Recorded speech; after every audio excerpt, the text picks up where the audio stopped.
Welcome to the She Wins podcast. I'm your host, Heather Sumlin, and today I'm interviewing Amber Barto. Amber was Miss Arizona's Outstanding Teen in 2014, Miss Arizona in 2021. She is now in law school at Georgetown. She is absolutely spectacular. She's always on the go, one of the most overachieving humans I think that I know, and so I'm excited for you to get to know her. Amber, how have you been? Been great.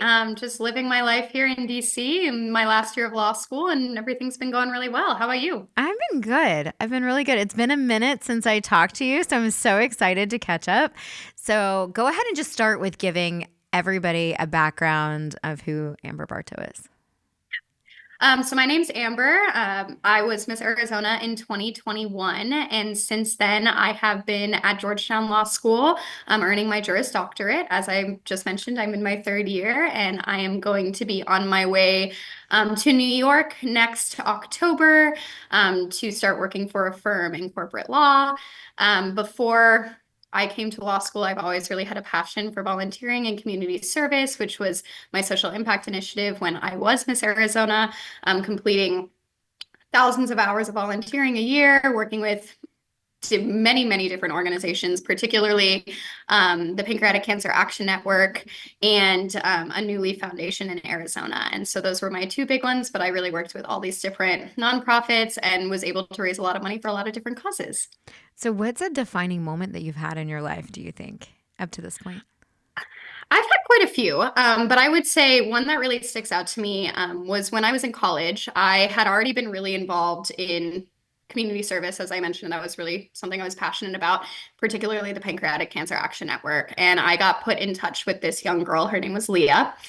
She was 13 and she was in eighth grade. We went to the same school, and she was doing her eighth grade project, which like is this huge culmination where you kind of do something that you've never done before. It's a very hands-on experience, and she asked me to be her mentor in planning a fundraiser for her dad's pancreatic cancer treatment. And something that really stuck out to me in this moment was I didn't feel like I was doing anything really crazy here. I Mhm. was just kind of helping her plan some logistics, helping her kind of go through her messaging, her social media ask. But what I hadn't realized is up until this point, she hadn't even told anybody that her dad had been diagnosed with pancreatic cancer. And this girl went on to go raise $50,000 within just that year, within that event, $17,000, and continues to be a avid advocate for pancreatic cancer research and funding, and has gone on to raise hundreds of thousands of dollars. And I didn't realize how much just being there for someone and being able to help them through telling their story and kind of coping with this really dreadful diagnosis would make such an impact in someone else's life. But it really taught me the importance of just every interaction you have, and knowing that every time you're interacting with someone, or even if you're just saying hi walking down the street, you could be changing their life. And that moment not only changed her life, but changed mine as well, and really taught me that meaning of impact. So, how have you taken some of the lessons that you learned, whether it was through the volunteer efforts that you did, or being Miss Arizona, or competing, or preparing? Have you taken those lessons and applied them in law school? Well, I have to say, it actually made coming into law school considerably less mentally taxing. Being Miss Arizona and competing for Miss America, you're competing against 51 of the best women in the entire country. And I think there's something that you learn is so subjective about that experience. You're all there for the first time, you're all on equal footing, you're all smart, brilliant women who bring something different to the table. And law school is very similar. Not everybody here can get A's. But I'm sitting at a top 14 law school, and I'm doing the best I can, but I'm being graded on a curve. And so ultimately, I'm being graded in a subjective manner in comparison to my peers based off of what that professor really just cares about. And all of us are probably willing of getting A's and getting great grades, but it really took the pressure off coming in, knowing that subjectivity and having been through that process of being with so many really well qualified people. And not all of us can be in the top 10, and that's the same thing here. And that just really reminded me to just constantly just be the best version of myself instead of comparing myself to my peers here at law school, because often it can become a very toxic environment, very competitive, and a lot of people kind of lose their way in the process, specifically in their first year. And I just kept reminding myself of those lessons that I learned competing on the Miss America, on the Miss Arizona stage, and knowing that I just need to be the best version of myself I can be, and ultimately it's all going to work out, and it has. So So, what's your advice for people who maybe they're heading to law school, maybe they're heading to college for the first time, and maybe it's undergrad? What's your advice to them to keep them from losing their way? What are some of those lessons that you brought in? I would say really focusing on things that made me happy outside of school. It was the Mm, first time coming to law school where I really didn't have much else going on in my life. When I was competing for Miss Arizona and in college, I was in like 1.5 million different clubs and I was dancing and I was doing all these things that were constantly kind of keeping my mind off of the things that would get me too in my head or get me to be too serious. Law school was the first time where I really kind of started fresh, new slate. And I said the first semester I didn't want to take on too much. So I wasn't doing a lot outside of just hunkering mm-hmm, down, reading my case law and, doing everything I could for school. And it started to really become very taxing on me mm-hmm. mentally. So I branched out and I found a dance studio and I started dancing again and prioritizing at least dancing for 1 to 2 hours a week to keep myself kind of just mentally in check and remind myself that there's things outside of just the four corners of my textbook. And it really took a lot of the pressure off. It helped me emotionally express myself in a different way. And it just kept me sane, as I went into final season, as I continued in my journey here at law school. And so just making sure I'm taking time and making sure you're taking time, no Mm-hmm. matter where you're going into, whatever stressful situation it is, but finding the things that are really good for you mentally and personally, and that you really want to prioritize, and making sure you're making time for that in your week, despite everything else feeling like so much more important than that hour or two you're dedicating to your personal self. But I think that was a thing that really made a difference in my law school experience. And I have to imagine it really would be helpful in any kind of stressful situation. So, are you still volunteering? I am. Definitely not as much. I have taken a huge step back as far as the volunteer hours. But I think one of the really cool things about law school is it gives you a lot of opportunity for what's called pro bono. Mm-hmm. And so as a law student, I'm actually able to help a lot of local nonprofits. I'm working on a death penalty case right now, writing a research memo to help with their habeas petition. And that's like basically them trying Mm-hmm. to not have the death penalty Yeah. anymore in layman's terms. But yeah, I'm getting to do all of this really important work in a different capacity than I typically would have considered myself as a volunteer, where I was event planning or I was packing food or I was hosting a water drive, things like that. Were what I really used to focus on volunteering wise. Now I'm able to kind of command or combine that law focus as well as that community service effort through some of the courses and the clinics that are offered here at Georgetown. So, as I mentioned, working on a death penalty case right now, and I will be I worked last semester with a local nonprofit. That specifically helped young women. And then over the summer, when I was interning with my new law firm, I was actually able to prioritize pro bono as well and help an individual with an asylum application and become a lawful citizen, which we know is really important right now. So, not volunteering in the traditional capacity, but definitely keeping up my community impact as much as I can here.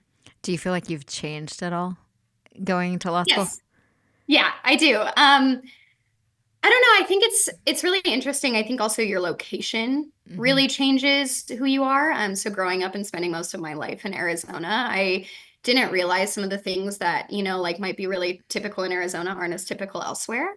There's a lot of different culture, both in Arizona and DC, but they're extremely different. So I've been Mm-hmm. learning just a lot about different people of different backgrounds and I also just think being in the center of everything, as in tune as I felt like I was in Arizona with what was going on in the world, I just think it's so much more prevalent here, where Mm-hmm. you're seeing everything happen like firsthand. And so I think I've just become really aware. I've always considered myself to be an empathetic person, but I think coming to law school has made me very empathetic and aware of my surroundings and what's going on and taking that into account constantly, not just in my law school life and how I discuss things in classes and with cases, but also my personal life and really seeing how people from different backgrounds and people back from Arizona, how we all interact in a different way, and just kind of keeping my mind on that has constantly kind of tried to help me become a better communicator. It's always fun to see like where do people go because I remember like we were preparing for Miss Arizona. I worked with you before you won, and then we worked heading to Miss America. And what I remember about you most is you're an overachiever. tend to be more serious minded, like just very focused, very driven, very type A. And then, so I'm absolutely not shocked at all that you're at Georgetown Law School. It does not surprise me whatsoever. It felt like that's kind of the path you were headed down anyway. Is there anything that if you could go back in time to maybe before Miss Arizona, is there anything you would have changed? No, I kind of believe everything that has happened has led me to this point. And if I had changed anything, I might not be sitting where I am today. And, I think particularly right before Miss Arizona, COVID happened. And, Mm-hmm. I was in a frantic headspace that entire time, like so upset that my whole like life Mm-hmm. plan had kind of felt derailed. Um, and like ultimately, I think that was one of the best things that had ever happened to me. It gave me a second to slow down, spend time with my family and my friends, and really kind of prioritize just being Amber for a little bit instead of a sorority president or a communications chair at a nonprofit or Miss Arizona. And it's the first time I really kind of took advantage of just figuring out who I was. And I felt like that really propelled me very well going into Miss Arizona and now law school. And I think I've always tried to adapt things that not necessarily I regret, but like things I wish I had done more. Like I wish I had enjoyed myself a little bit more in college. I'm very happy. I was a very big overachiever, but recognizing that I'm about to go sell my soul to the corporate world, and especially the first few years, not have as much of a social life. I've just been trying to prioritize that here at law school as well, and just enjoy time with my friends and keep in touch with my family and travel as much as I can. And so I think the things that I think I would have said I would have changed ultimately have shaped the experience that I'm having now. And so instead of going back and changing it, I'm just trying to implement it into my life right now. So I ask everybody some of the same questions. How, I mean, and especially with someone who has won so many things and been so successful in life, how do you define winning? It's funny, as as you say that, I don't ever really feel like I've won that many things. I've been very thankful to win some of the most important competitions I've been in. But I grew up really becoming first runner up or coming Mm-hmm. first runner up a lot of the time and losing dance competitions. And I definitely have lost considerably more than I've won. And I think from a very young age, it taught me to think of winning as achieving a goal I've set for myself outside of the crown or the job or whatever it is. And then also just being proud of myself. I always had a mentality like go in not to win necessarily, but go in to like show everybody why I'm the winner. Mm-hmm. And I think a lot of that came with goals I would set for each specific competition and going in and even if I did get first runner up, even if I didn't make top 10, even if I didn't get the job that I was interviewing for, as long as I really made sure I achieved the objectives that I had set for myself before the competition, I was really ultimately proud. And I think it was really important also going into Miss America, where you get one opportunity, and only one person's going to win. It can be devastating coming off of that Mm-hmm. experience. And I think having those objectives and knowing that I wanted to stick exactly to who I was throughout that competition and just really hit home some of the points that were really important to me on the national stage. Knowing that I achieved that, even though I didn't walk away with the crown, was winning enough for me. Do you feel like you missed out on anything having won right after the whole COVID lockdown? And do you feel like you missed out on some opportunities, or were you able to do more than you even anticipated because things had kind of changed? It's a little bit of both. And I do think, in the grand scheme of things, particularly in being a title holder, it's never going to be what you expect. And you're Mm-hmm. definitely going to miss out on things that other people have done, but you're also going to get experiences that other people didn't. And I think that really defined my year pretty well. I was thankful to be the 100th anniversary Miss Arizona. So we had so many more celebrations than the average Miss America contestant. And we got to meet our sisters so much more and like, do all these Mm-hmm. different things. I got to do the Show Me Your Shoes parade, and that's the last time it's been done since like since Right. then. So I got a lot of opportunities that while I might have missed out on certain things, my Miss America experience particularly got locked down pretty quickly because one of my candidates had tested positive for COVID. So we all got socially distanced pretty quickly. We didn't have all of the same like Mm-hmm.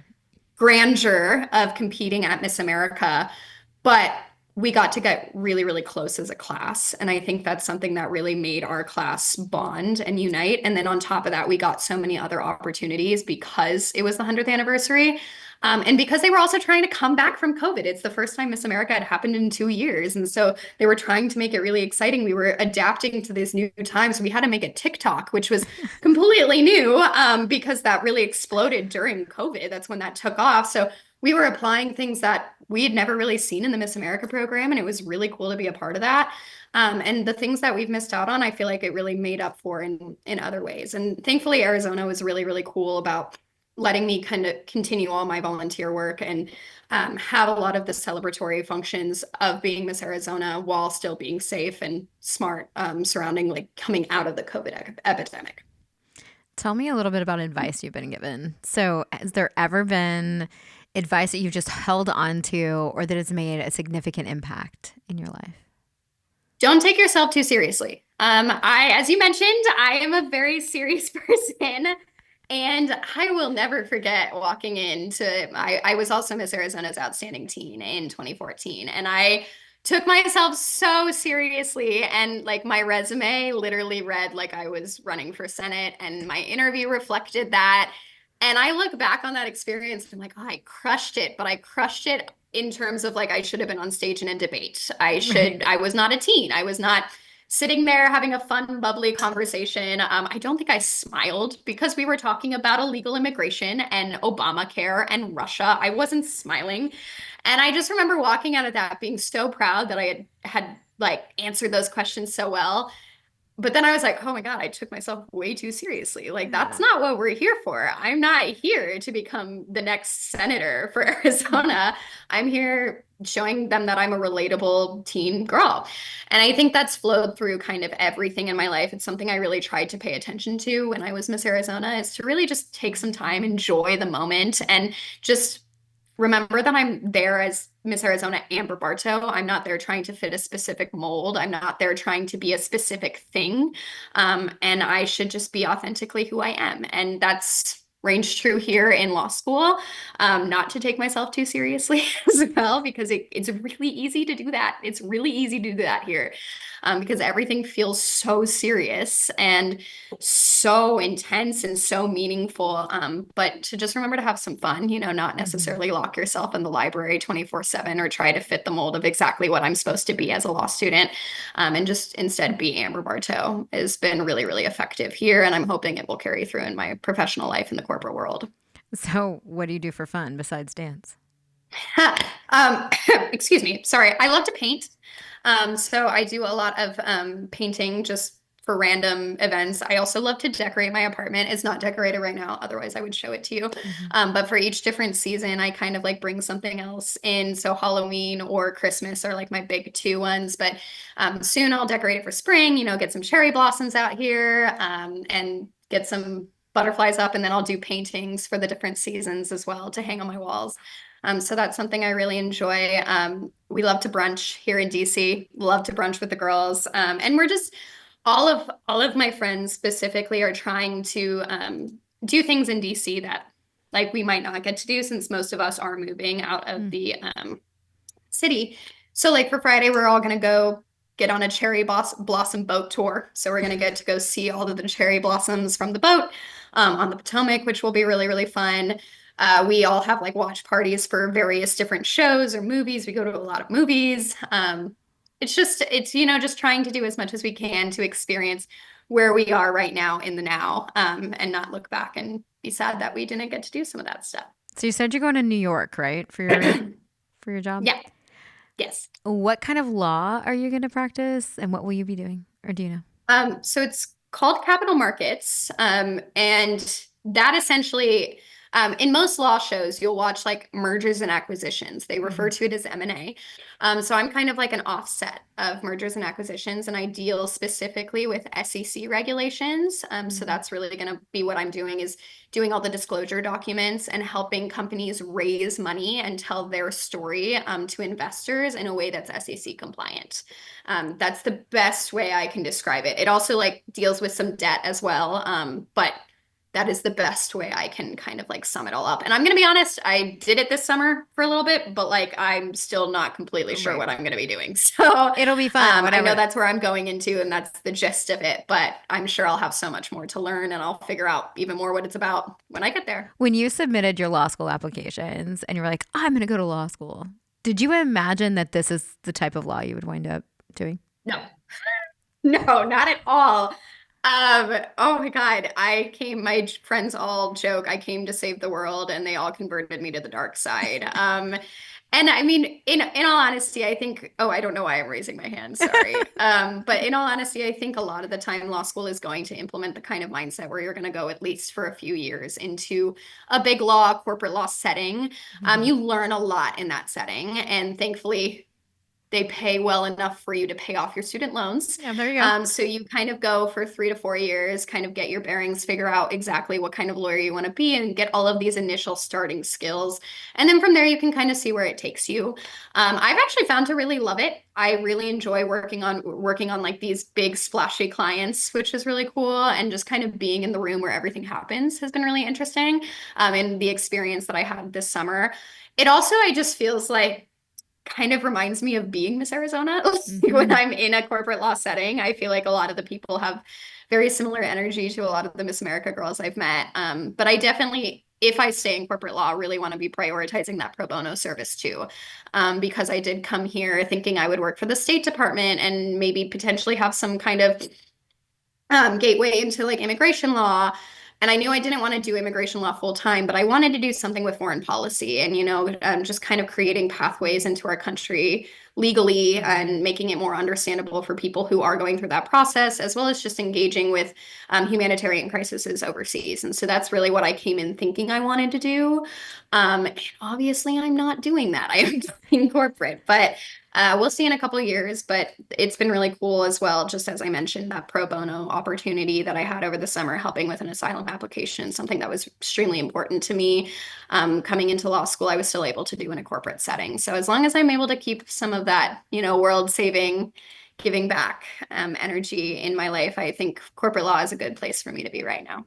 So, how can people follow along your journey? Do you have social media that you want people to follow? How can they keep up Yes, with you? yeah. I still use my Instagram, not as frequently, but it's Amber at Amber_Barto.